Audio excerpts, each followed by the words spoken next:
Élisabeth II repose dans sa dernière demeure, la chapelle Saint-Georges de son château de Windsor, après des adieux en grande pompe et emplis d'émotions, saluant lundi la mémoire d'une souveraine à la popularité planétaire et au règne incomparable. À l'issue d'une ultime procession solennelle, au pas à travers un domaine de Windsor noir de monde et une cérémonie religieuse devant 800 personnes, le cercueil a été lentement descendu dans le caveau royal de la chapelle. Peu avant, le lord chambellan avait brisé son bâton puis l'avait placé sur le cercueil, geste symbolique pour signifier la fin de son règne. Élisabeth II, décédée la semaine dernière à 96 ans dans son château adoré de Balmoral en Écosse, a ensuite disparu à jamais des yeux du monde, elle qui, souvent souriante, toujours calme, était devenue une icône familière pendant ses 70 ans, 7 mois et 2 jours sur le trône. L'hymne britannique a ensuite retenti. Dans la soirée, sa dépouille a été transférée, avec celle de son époux Philippe, mort en 2021, dans le mémorial George VI de la chapelle, où elle a été inhumée en présence de sa famille proche, a annoncé la famille royale dans un communiqué. Ils y reposent désormais aux côtés des parents de la reine et des cendres de sa sœur Margaret. Le dernier voyage de la reine a été accompagné dans la journée par des centaines de dignitaires étrangers et des milliers de Britanniques.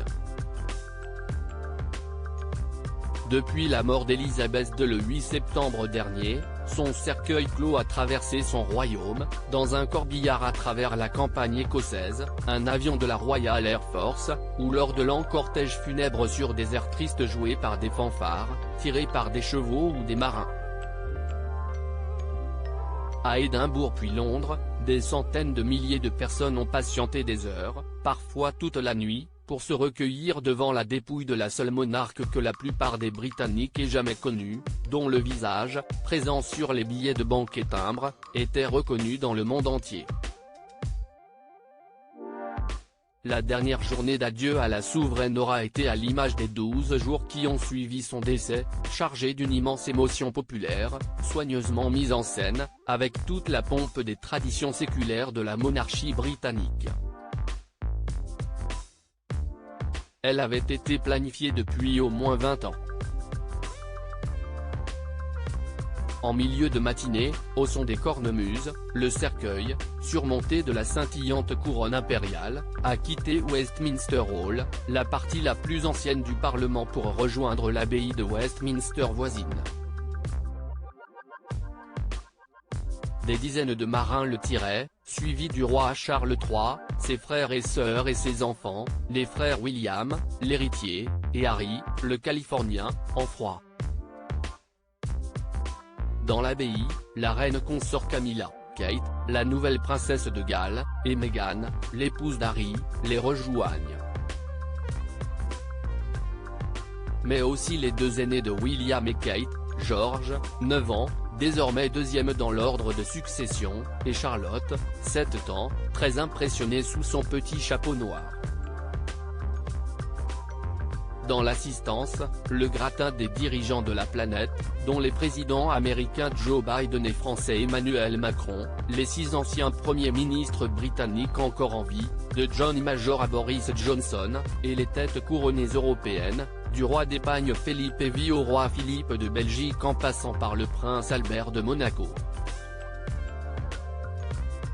Une reine joyeuse, présente pour tant de monde dans un discours connu, prononcé pour ses 21 ans, sa défunte majesté a déclaré que sa vie entière serait consacrée au service de la nation et du Commonwealth, a rappelé l'archevêque de Canterbury Justin Welby, chef spirituel de l'église anglicane qui était dirigée par la reine.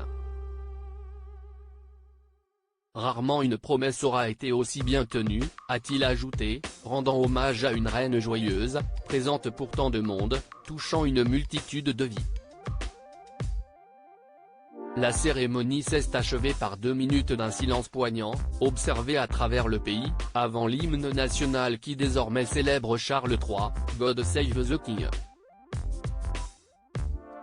Après un défilé réunissant 6000 soldats à travers Londres, le cercueil a rejoint Windsor, à une quarantaine de kilomètres à l'ouest. Jetant une fleur, applaudissant ou essuyant une larme, des milliers de personnes se sont massées le long des routes menant à la résidence où Elisabeth, encore princesse, s'était réfugiée pendant la Seconde Guerre mondiale, puis a passé l'essentiel de ces dernières années. La procession, encadrée des gardes royaux à uniforme rouge et bonnet de fourrure noire, est arrivée en parcourant au pas la longue promenade, Long Walk, traversant le domaine. Sur le perron du château, les deux corgis, ces chiens pour toujours associés à Elisabeth II, de la reine, Muick et Senedi, désormais confiés à son fils Andrew.